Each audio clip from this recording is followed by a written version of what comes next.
Welcome to our LB's The Lover of Books author chat. If this is your first time here live or watching a recording, I'm so glad you found this.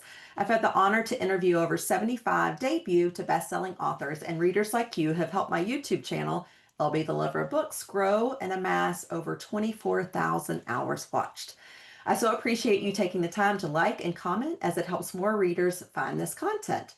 Now to introduce you to the New York Times best-selling author of the novels I'll Be You, Pretty Things, Watch Me Disappear, All We Ever Wanted Was Everything, and This Is Where We Live. Janelle Brown's books have been sold in 24 countries around the world. Pretty Things was named a best book of 2020 by Amazon, is currently being adapted for television by Peacock and fifth season. And yes, we will be asking more about that. Her journalism and essays have appeared in New York Times, Vogue, Elle, Wired, Self, Real Simple, the LA Times, and numerous other publications. Previously, she's worked as a senior writer at Salon and began her career as a staff writer at Wired during the dot-com boom years. Does that sound familiar to anybody? Working on a seminal website like Hotwired and Wired News, and in the 1990s, she was also the editor and co-founder of Maxi, an irreverent and now long gone women's pop culture webzine, but quite a great reference to it in the book as well. She's a Yep, native of I San did. I did Francisco. pull some things in. You're like, if Yes, I you love know it. me, you're like, oh, I see that. I see you in there. She is a native of San Francisco, again, pulling in what she knows there, at a graduate of UC Berkeley, but she has defected to LA where she lives with her husband, Greg, and their two children. Thank you so much, Janelle, for joining us. Really appreciate you being here. My pleasure. Happy Sunday. Happy Sunday. Happy Sunday, All everyone. Thanks everyone for coming. I recognize some. I recognize some names from Instagram, from Bookstagram. So thank you all for coming out tonight.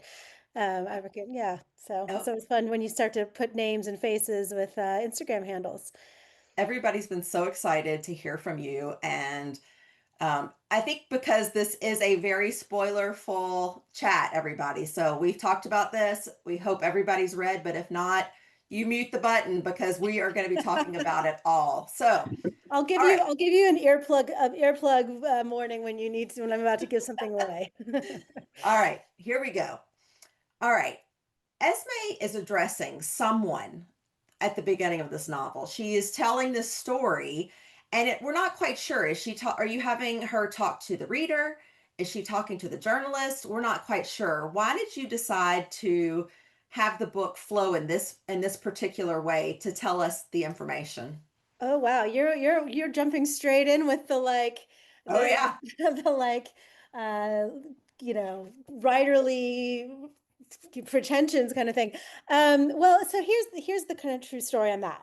I always knew I wanted this book to be written from the point of view of a 17-year-old girl, right? But when you have a 17-year-old, actually technically she's 18-year-old protagonist, and you're writing from her that point of view, that voice, it is very easy to write as YA, right? It's hard. I've read so many books that had teenage protagonists that felt like YA when you read them because you kind of want the wisdom of someone who's an adult. You want them to have the perspective on the subject. And especially when I was writing this book and I knew I wanted to write about the internet era, the birth of the internet era with some, what's the word I'm looking for? Not foresight, the opposite of foresight. But when you Hindsight? look hindsight, thank you very much. With hindsight, like where you have, like I look back at those years and I have many strong feelings about them that I only have now because I've moved 30 years in the future and I can see what technology has brought to me. So I wanted the hindsight felt important to me. I wanted her to have a non-YA voice, right? To not be like a teenager thinking in teen speak. And I realized as I was writing the book that what might make that work better is to give it a framework where she is actually not writing from this book is set in 1997, but this book is set now looking back at 1997. And the way to do that was to create this framework where we set up immediately that this is modern times, she's telling her story to somebody. And I really only came to that decision when I was part of the way through the book, when I realized that's what I needed. And I went back and I kind of created this structure to make that work. because I was writing this character and I was like, I'm writing her and she's clearly talking about this with wisdom. Oh yes, of course she needs to be an adult thinking about this. So I went back and I did that, and I created the idea that she has this journalist who comes to her. She's got this teenage daughter. She's kind of been mum about her story for a really long time, and she's decided that okay, it's time to like get it down on paper to tell her. Really, she's telling it to her daughter, is what I was imagining, because the journalist has come to her, but she's kind of imagining the person who really needs to know is her own daughter to understand where she comes from. Well, as you just explained to us, point of view is extremely important and it helps Yeah. us to get in the right frame of mind, but it also can be used to manipulate the reader into Mhm. complicity, which you talked about when her father has written her a letter in second person for this ciphered letter. Can you talk a little bit Mhm. about that? Because it's just one more way of control or maybe him trying to lead her exactly where he wants her to go. Yeah. That decision um kind of was one of those thunderbolt moments.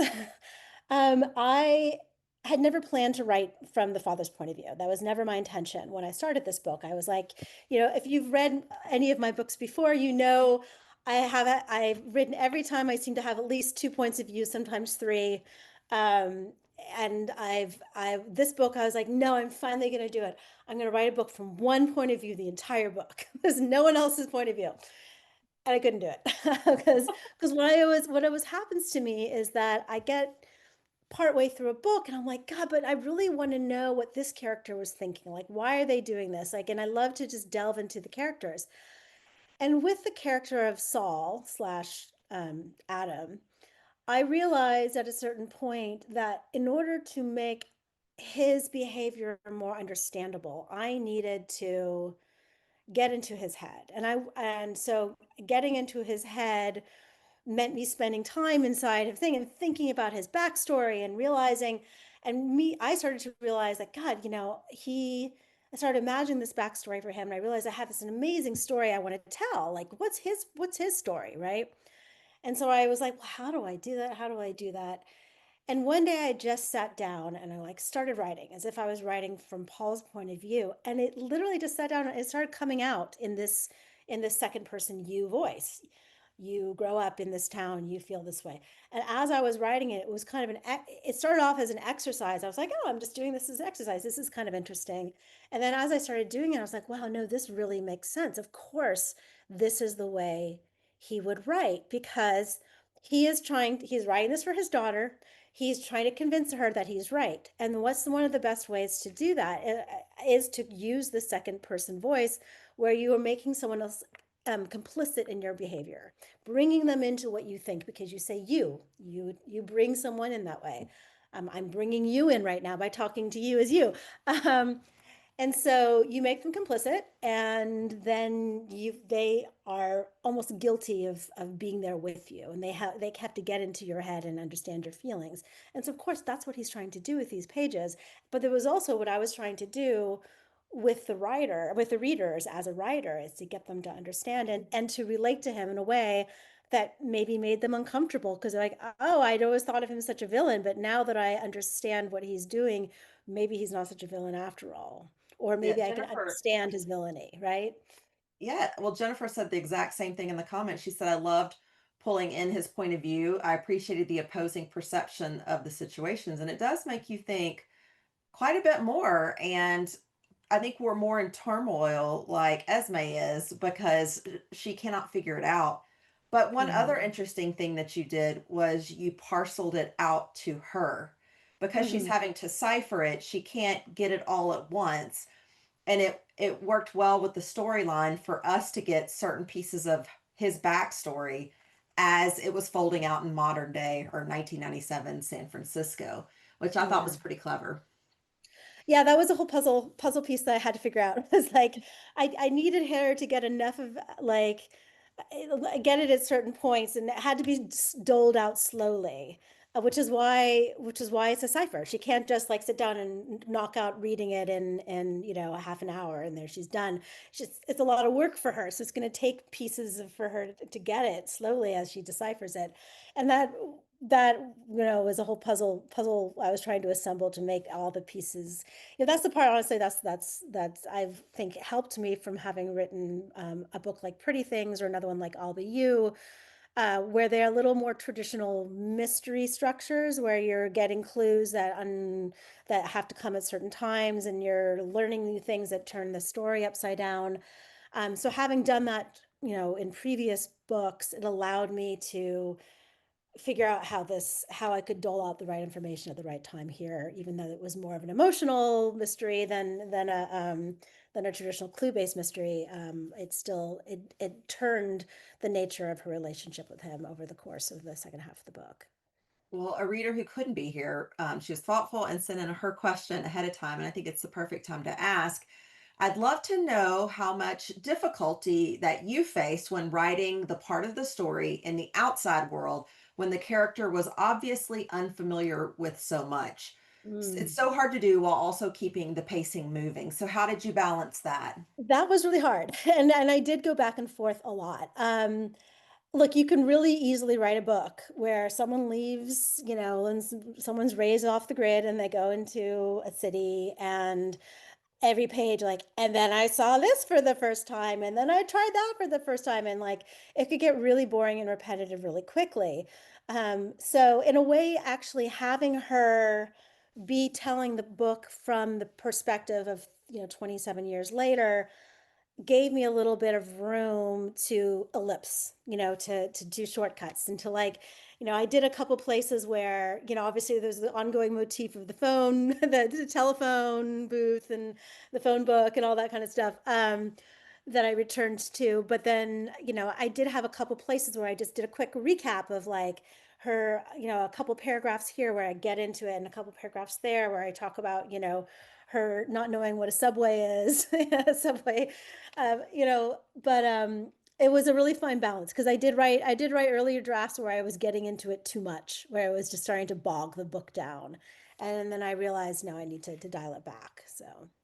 Well, before we get in too much with San Francisco, this book did begin in Montana, and there is very much a symbiotic relationship, man and nature. Mhm. What is that something that comes very natural to you, or did you have to do a little bit of Nature? research? Am I a Yeah, nature just like, person? are you about nature, or are you more of a glamper, I Oh, guess? I'm a glamper for sure. I mean, I love nature. My family, actually had a cabin in Montana when I was in my early 20s, college and early 20s, which is why I know something about Montana. I'm not a complete ignoramus when it comes to Montana.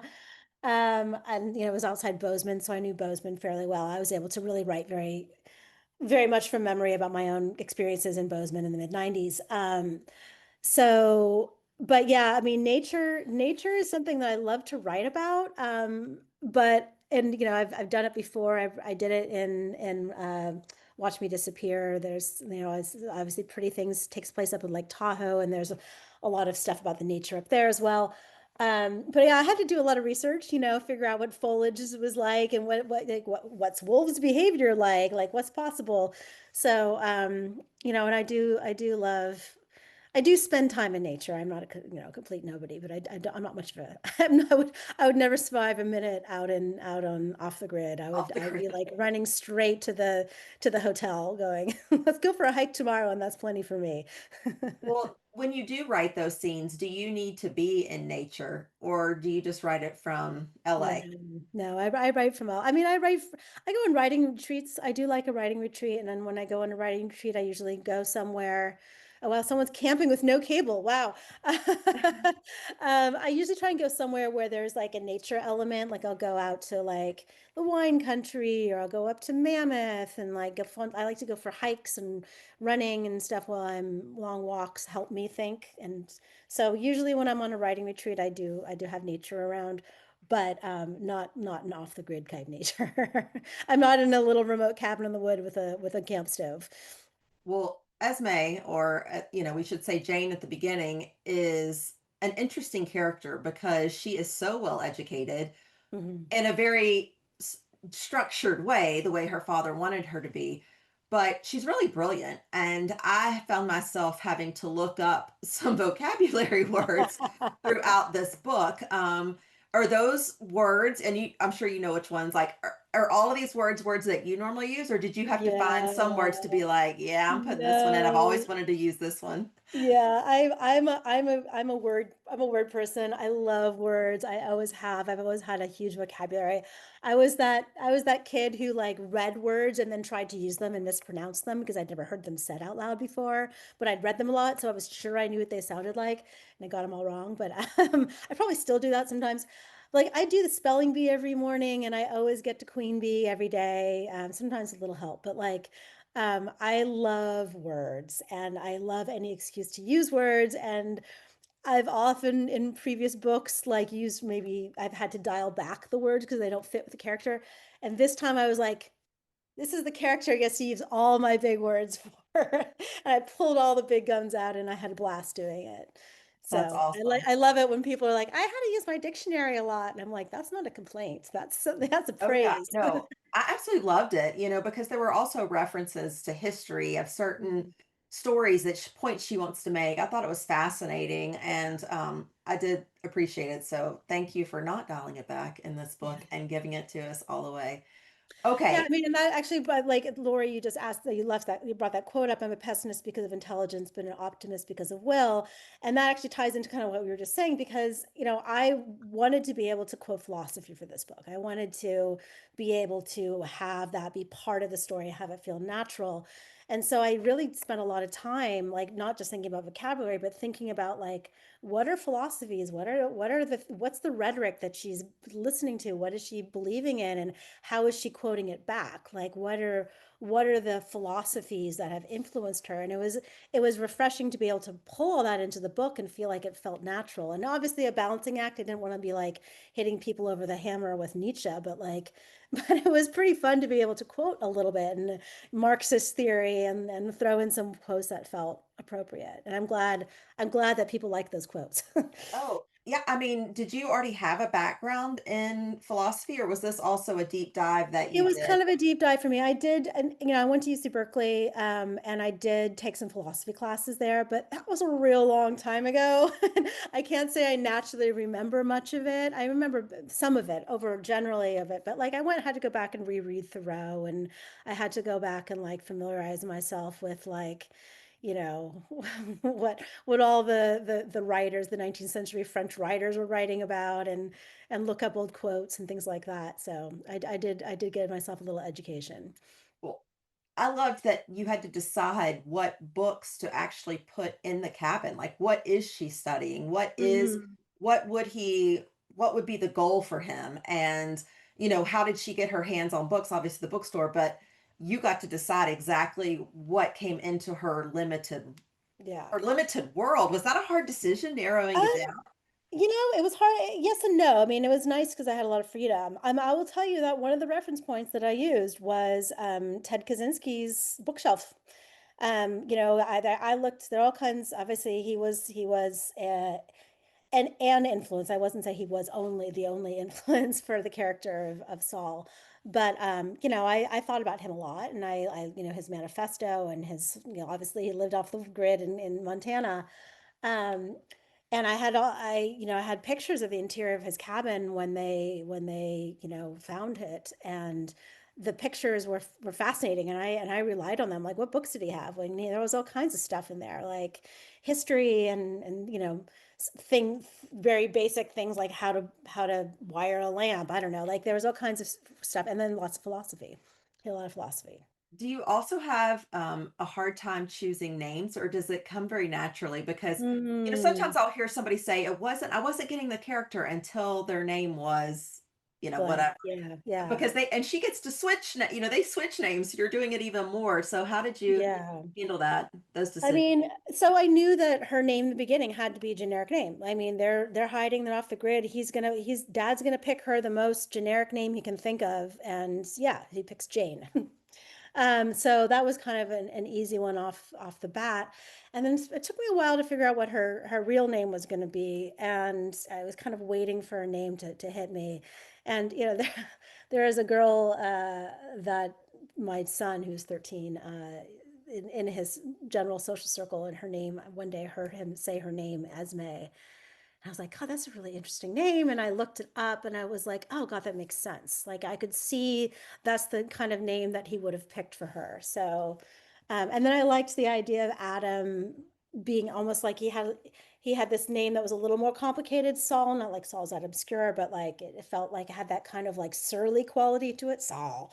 Um, and then I love that his name is Adam because I liked that idea of him kind of seeing himself almost as like the first man, like he's the progenitor of a new belief system, and they're kind of like the idea of him being Adam, an Adam type character. And then I liked the idea of his followers calling themselves Adamites, Oh yeah. it kind of works in many levels there. Absolutely. Yeah, I thought that was perfect. And it was a great continuation even into the trial, like you're talking about. All right, let's get back to Montana. Do you think of her as a prisoner? Because that was a question, that came up. And I just wanted to see, is that just something you're going to say, oh, it's for you to decide? Or did you have something in mind when you were writing it? What I feelings did you mean, yes, obviously she is a prisoner in the sense that, her father has her trapped there and she can't leave because he doesn't want her to leave because he can't. He can't let her leave because it's game over. Um, but also, aren't we all our parents' prisoners at a certain point, like when we're young? And the question is, at what point do we break free? And for your average kid, you break free as a teenager, you get some independence, you start going out in the world, you like become your own person. And she didn't really have that opportunity because she was in the woods with her dad. And I think that he wouldn't have thought of her as being a prisoner. And I think certainly for the biggest part of her life, she wasn't really a prisoner in the sense that like she really had nowhere else to go. Like where else would, when you're 12, 13, what else are you going to do? Um, but at the point where she started becoming her own person and wanting her own things and becoming aware that he wasn't allowed her to do it, that's when I think she becomes truly a prisoner. And that's really her awakening, is realizing that in fact, yeah, she really is a prisoner in her dad's world, even though he would never think of it that way. Oh God, no. I mean, she is so I don't know.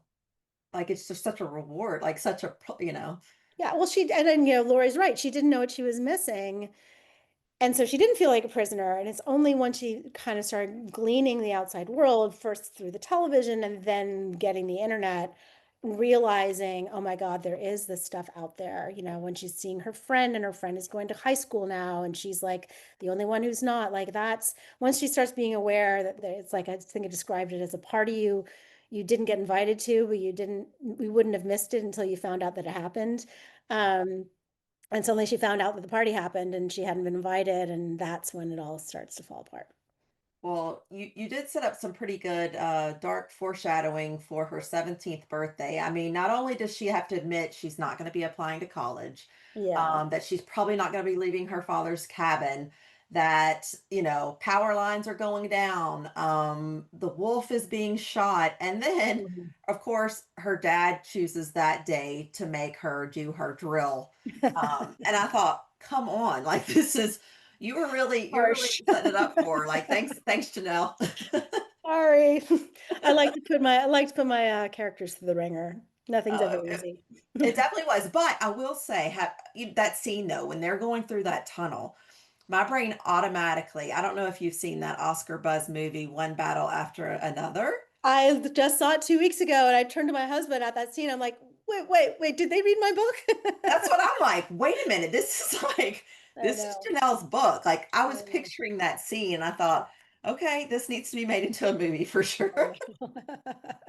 Well, No. fingers crossed. I'm in the process with something. I'm not allowed to talk about it yet because we haven't announced, but I'm knocking on wood that it might end up being a TV show.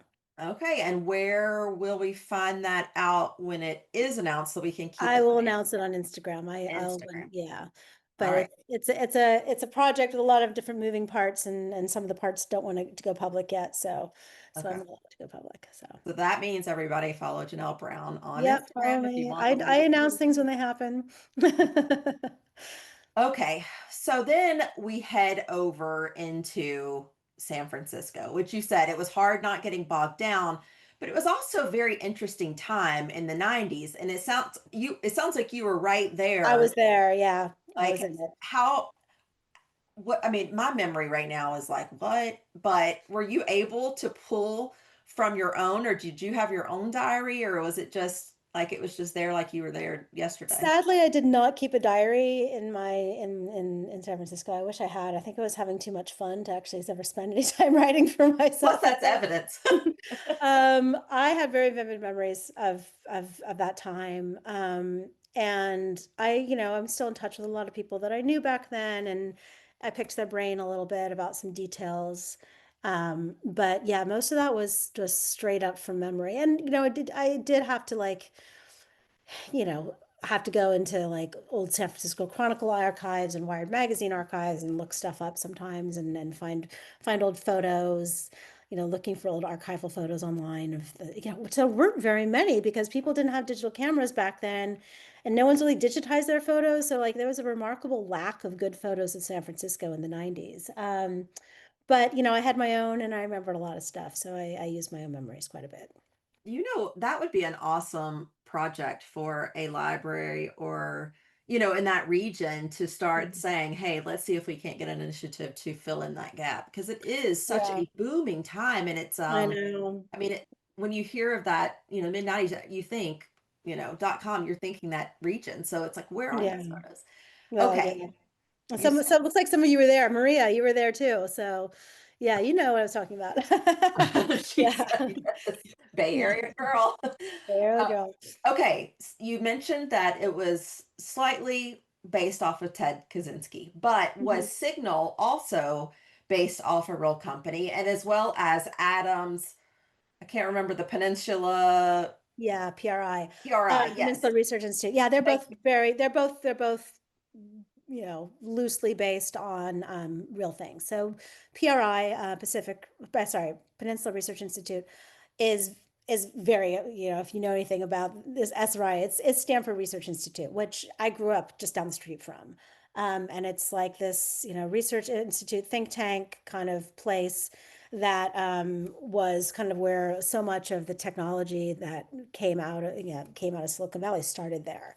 They did all kinds of research that they would then work with the government, with private companies, et cetera, et cetera. So yeah, PRI is basically just SRI. But I couldn't call it PRI with SRI without getting in trouble. And Signal is very much based on where I worked right after college, which is Wired Magazine, which started off as a magazine. I came in to help them launch their website, their web magazine, and their news service. And they kept growing. They started a publishing company. They were going to do a TV show. They started radio. They had this vision of like doing this kind of full like new media digital corporation, a new media corporation. So I worked there, and so I based Signal loosely on Wired, with some changes, but the people are all very different. There's no one real based. None of the people I worked with at Wired are actually in the book, and the founder of Wired is not Ross.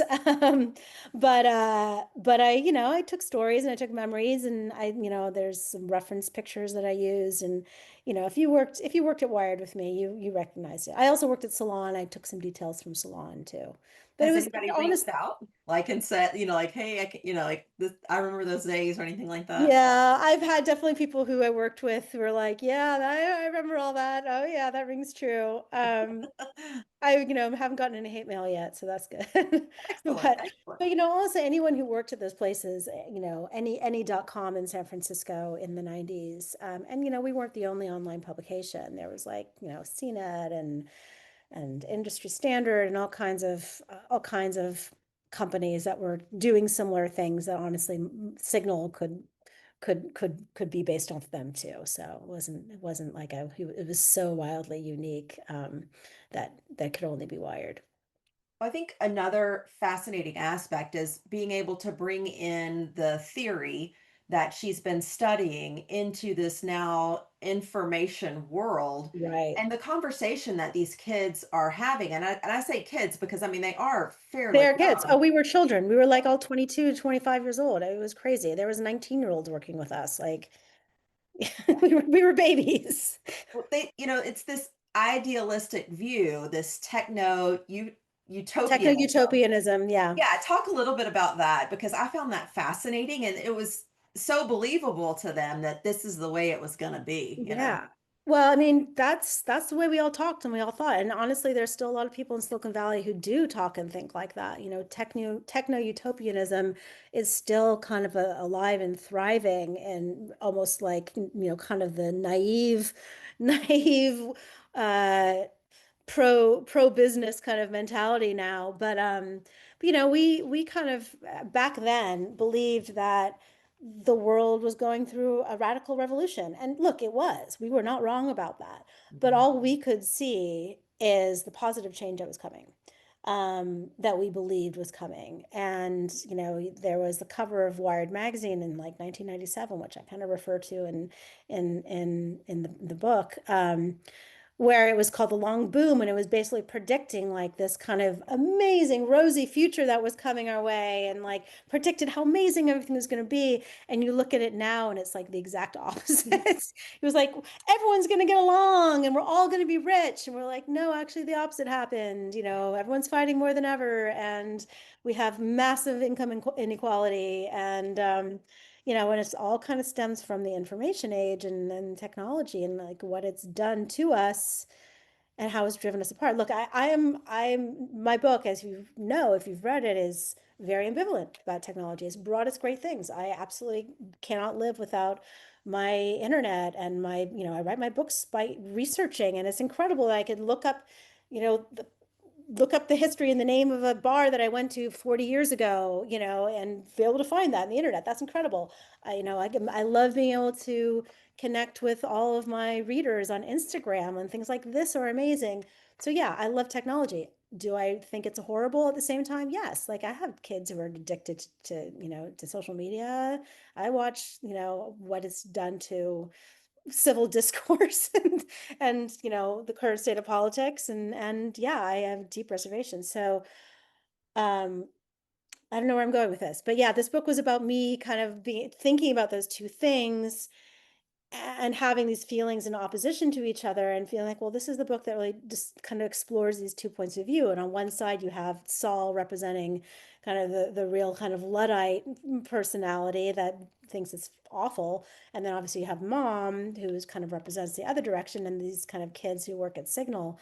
And so it's like, here we have Jane in the middle, and Jane Esme, and like, where is she going to land, and how does she navigate that? And that's, I wanted there to be I wanted it a book to be a book that didn't have a clear, this is right and that is wrong, but more like, let's find the balance here, you Yeah. know?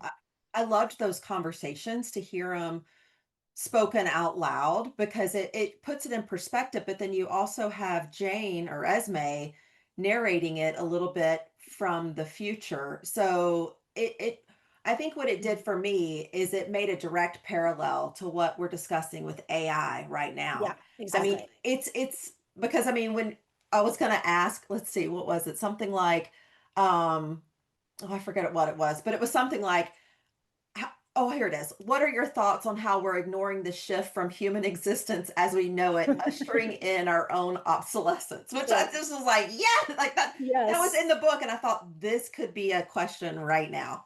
Yeah, I mean, I think about it all the time. My husband is deep in AI. Like he's got a whole Substack where he talks about how it's affecting Hollywood. He works in Hollywood, and he's like talks a lot about, what is doing for creativity, and both positive and the negative. And so, we think about it all the time. And I watch my own books be stolen by Anthropic and regurgitated through these bots who are trying to replace me by becoming novelists. And it's like, AI novels. Oh my God, what are we doing, people? Like, I think about it a lot. So this was definitely me doing some reckoning. You know. Do you think that there's more hesitation now about AI than there was 30 years ago about Oh this. yeah, people didn't. It was abstract, but at the same time, 30 years ago, and this is about the time that my book was being set. So my book set in 1997. Yeah. 99, 98 was when The Matrix came out. Hmm. So that was so it was in the zeitgeist. Like we were talking about it, people were thinking about it. It was like starting to be something that people in technology, could see the future a little bit, but it all felt Maybe very potential. Yeah. abstract and far away.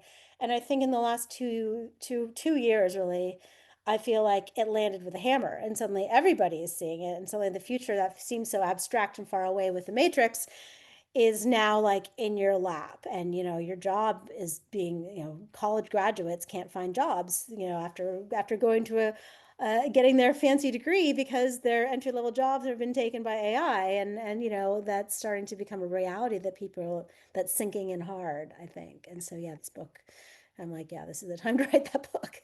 So Well, I found it so ironic that I was literally staring at a screen reading this book, and Saul is lambasting about everyone for staring at screens until their eyes fall out. And I thought, oh, you're talking to me, buddy. Like, here I am. No. yeah, yeah, same. But it just was, it's a, I think someone said in there, it's a love-hate relationship Love hate because we are relationship so for sure. reliant on it, and it is Yeah, such a valuable tool, but it's yeah, just so, yeah, that line, and I think that's exactly where Esme is, right? She yeah, is she's real right torn. smack in the middle of two major extreme parents. I Yeah, mean, yeah. it's crazy. You also use the term bifurcation for Jane Mm. splitting in two. Can you talk a little bit about that? Because I thought that was very interesting, especially with her family situation. Yeah, I like the word bifurcation. That's normally my multi-syllable words that I like to use. Yeah, I mean, I liked the idea of her having like almost being multiple people at the same time. She's in hiding. She has to become somewhere else. In the process of becoming someone else, how much do you shed who you were? The idea of like having this fork and you're almost choosing which fork to become. She's in the middle of bifurcation in this moment where she's can go this direction, she can go that direction. She's trying to be both at once. She can't really, that doesn't really hold. The center cannot hold. So yeah, that was kind of my, the whole book in a way is about polar extremes and trying to find the balance in between them, and figuring out where you belong, and that you can't be two things at the same time, or can you? I don't know. Exactly. Well, maybe it's potential in the future. We may find out. But Yeah, exactly. the other thing that she was very lucky in is finding Lionel. And this Love concept Lionel. of found family was such an Hmm. important part because in the end, that's what we find out is what she's ended up with is what she created for herself, not what either one of her parents really wanted for Yeah. her. Yeah, I mean, so Lionel, obviously, well, when I start a book, I often think, I often don't know exactly how it's going to end, but I know where I want it to end emotionally. And I know that in this book that it was going to be out of her at the beginning. Her arc is that she's starting like, she's her father's daughter. She thinks he is her God, she knows nothing but him. And then the arc is her then like looking for her mother, thinking maybe her mother should be her new, her sunshine, her North guiding Star. light.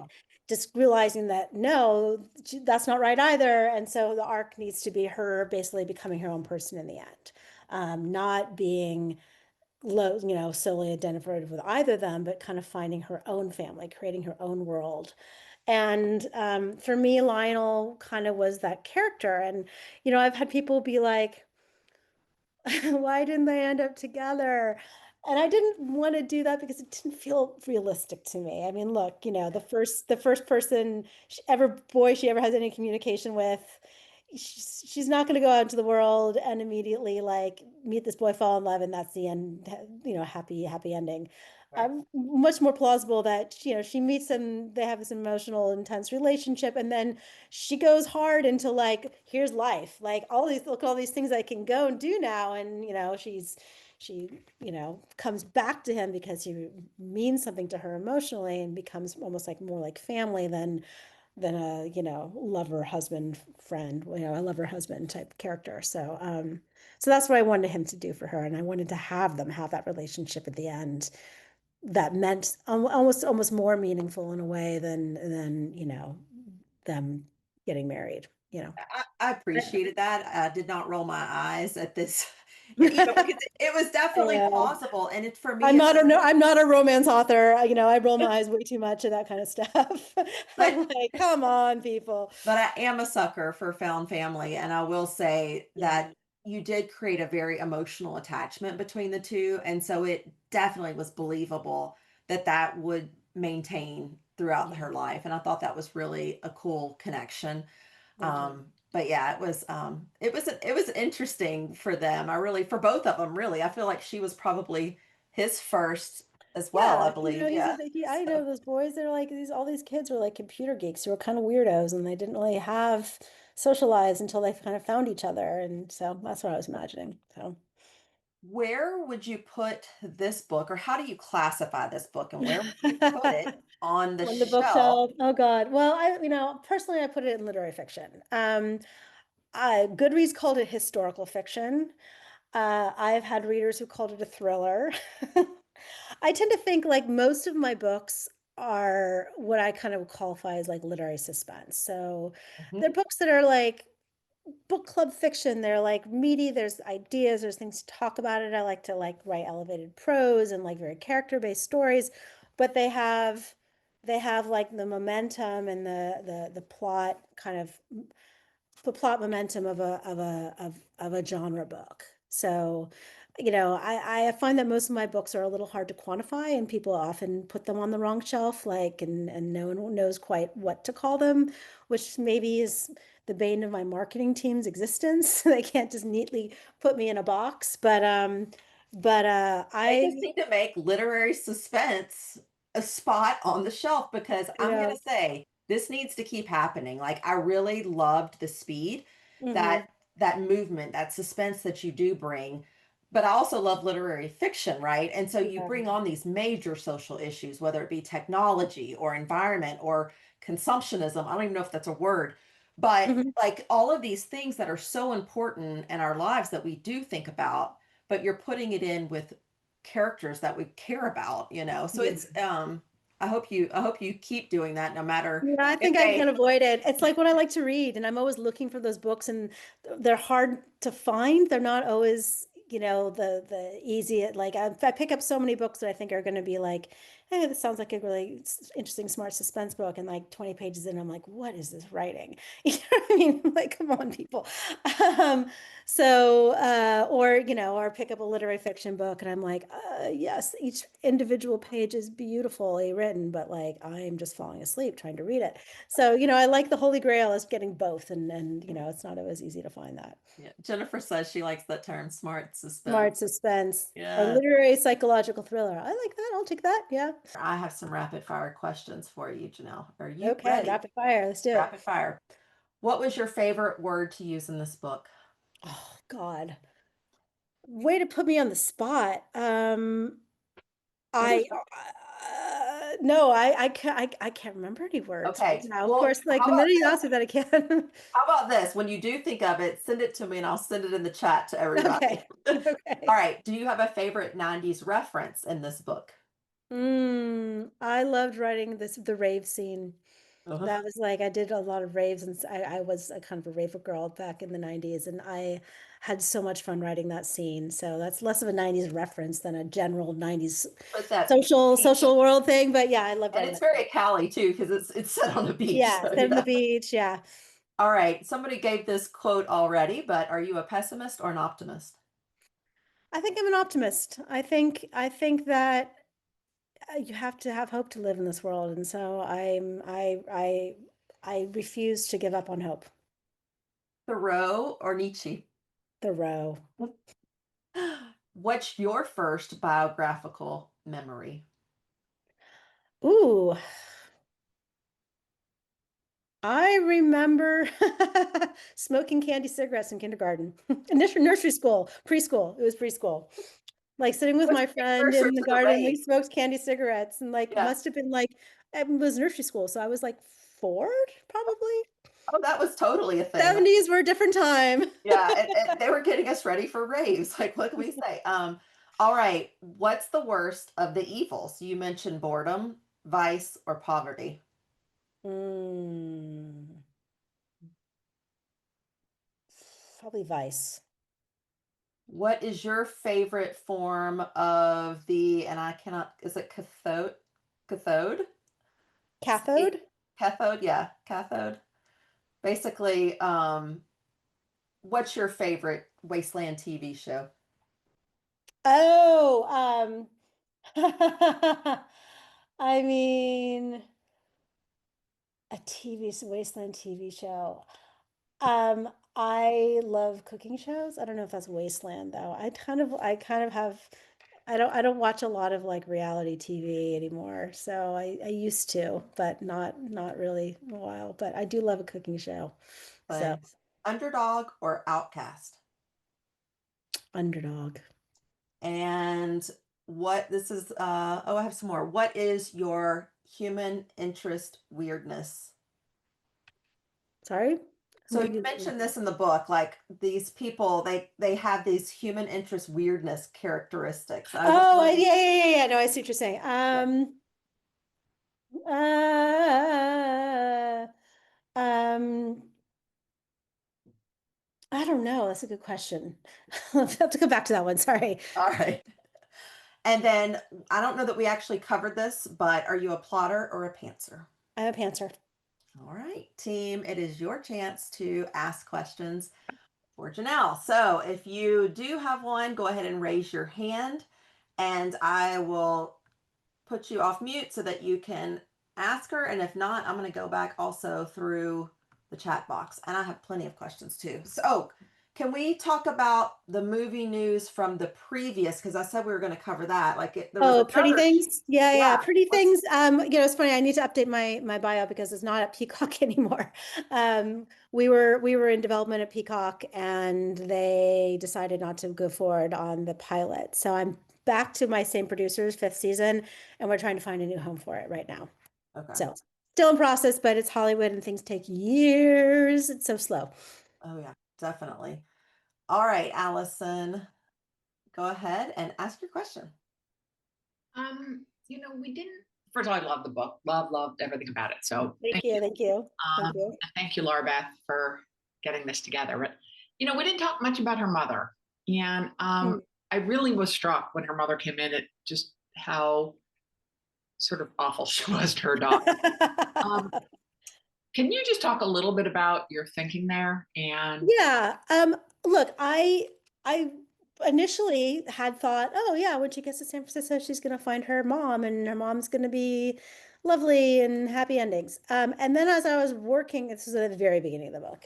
And then as I was writing and I was starting to see, like I said, I'm a pantser, so I kind of feel things out as I'm writing. I was realizing that no, her mom needed to be the opposite of her father, right? Not necessarily in the sense that he's nurturing and loving, but in the sense that like if her father is the Luddite, her mother is the techno person. And I started to think about like some of the women that I knew in the 90s or who were kind of these thought leaders in the 90s, and they were like some prickly ladies, let me tell you, who have just survived.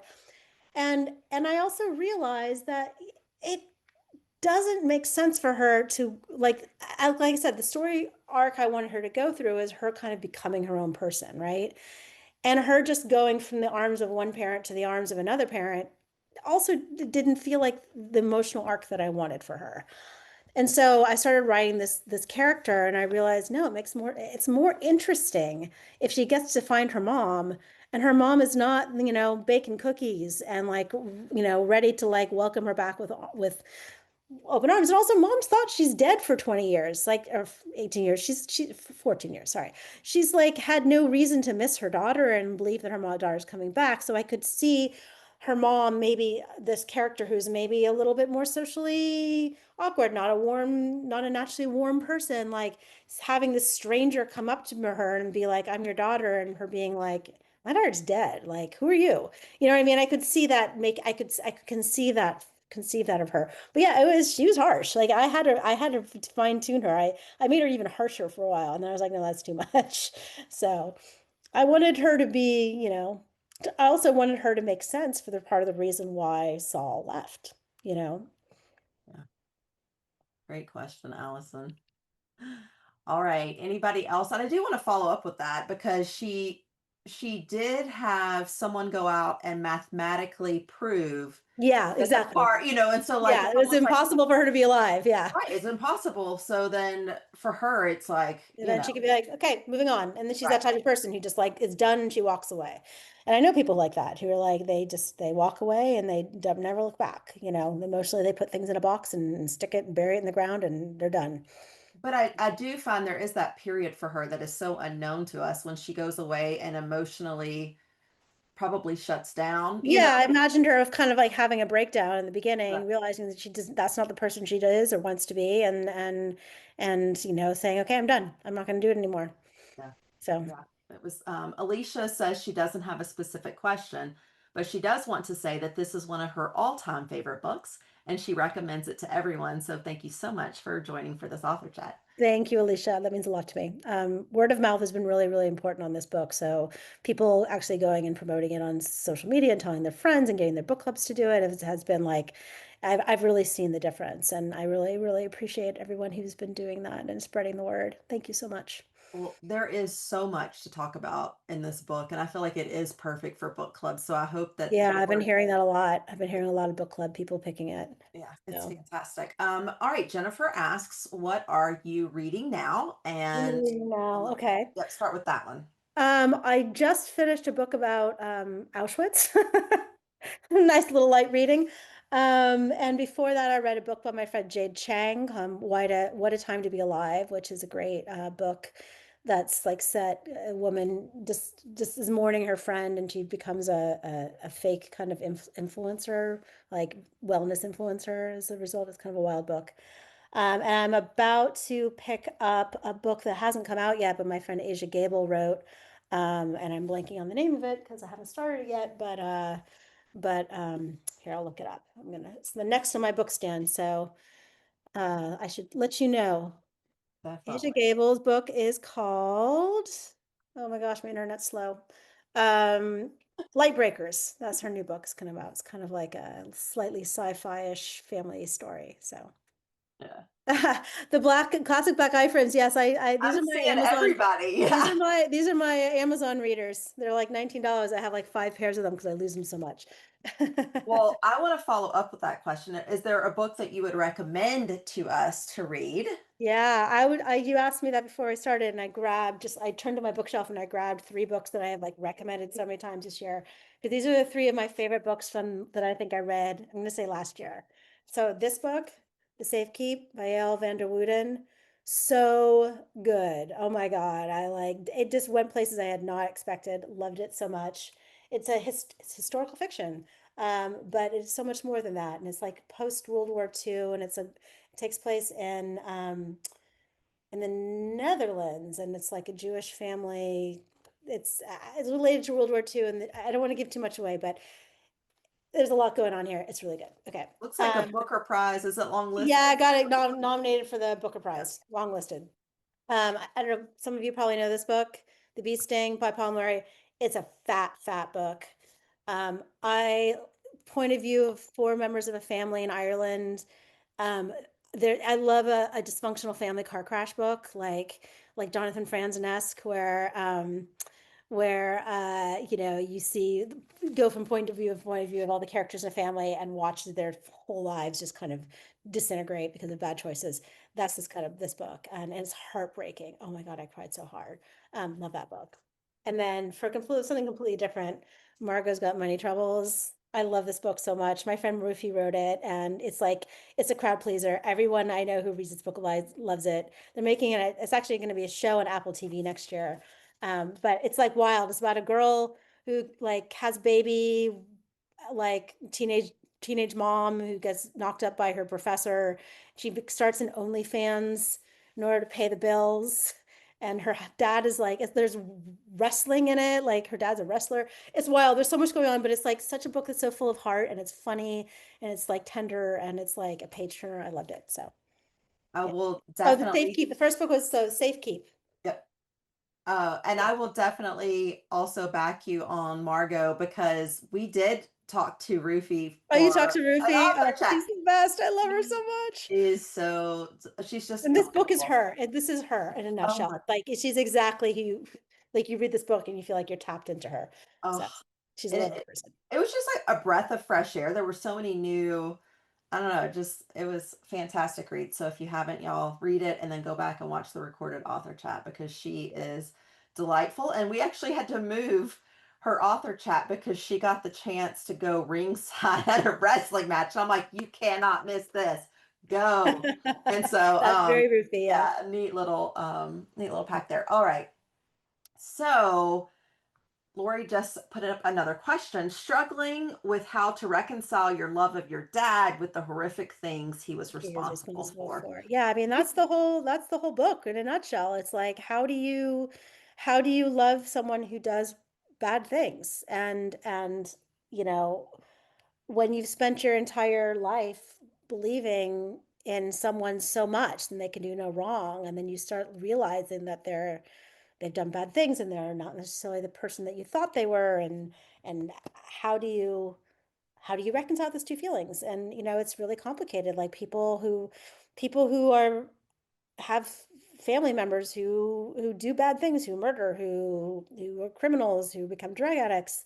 They talk about the feelings of how conflicted they feel, like they can, where they almost have to separate their feelings about what he did or that she did from their love of the person and who they know they could be and have potential of being. You know what I mean? And I feel like that's kind of where she's at, is like she can love who he was for her and hate who he became and what he did. And I think that's kind of the balance that she as a character needs to find, and we as a reader have to find too, like where you can understand why he did what he did, but still think it was a totally wrong decision and a horrible decision. And I think that's where something I do in a lot and in all my books really is have characters make really bad decisions, but I want you to understand why they made them. And if you can understand why they make them, and to the point where you can kind of empathize with a decision, even if you think it's completely wrong, then I have accomplished what I wanted to do as an author, and helped you relate to someone you might not ever think you could relate to in a way that makes you uncomfortable. That's the best.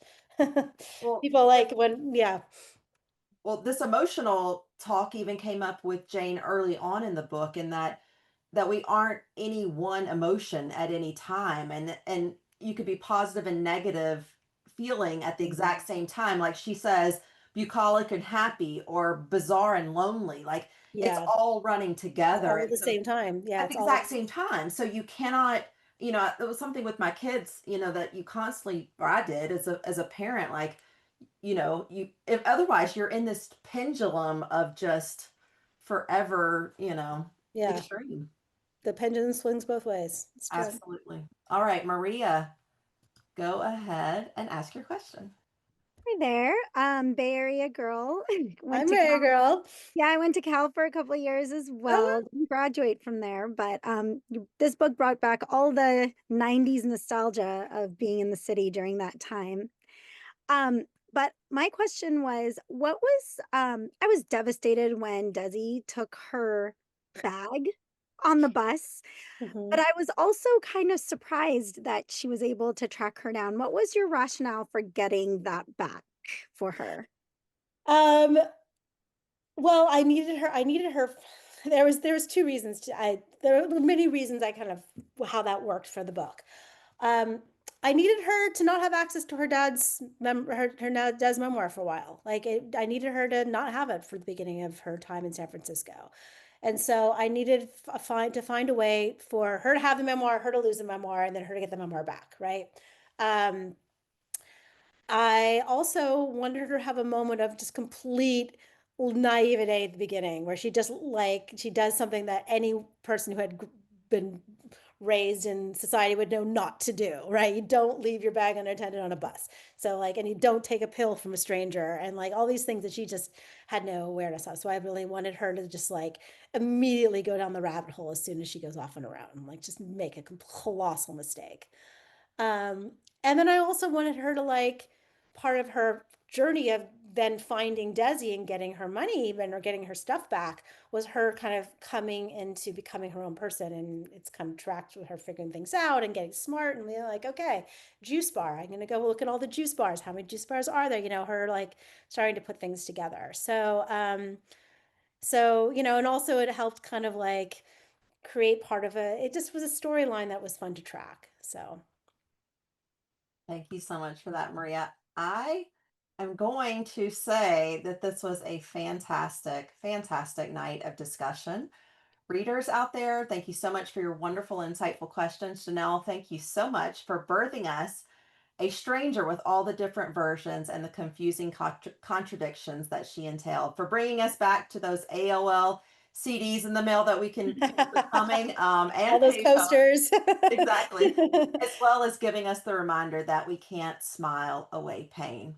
Yeah. By the way, you had me at Baz Luhrmann's Romeo and Juliet. Swoon. That may have been my husband's and our first movie date. So Cute. love it. All right, all of you fantastic readers out there, don't forget to post a review for What Kind of Paradise. This is more valuable to an author than you know, as well as what we talked about, word of mouth. And hopefully we can get this book in more book club hands, because that's where it belongs. But in 1 week, on November 2nd, we will be chatting with an amazing author, probably one of my favorites, Rachel Joyce. Please note that this is an earlier time, 3 p.m. Eastern time, because she's going to be joining us from across the pond. So I just want to give one quick quote. One of our LB authors, Bonnie Garmis, for Lessons in Chemistry, said, "The beautiful writing, unforgettable characters, and stunning setting make this a must read."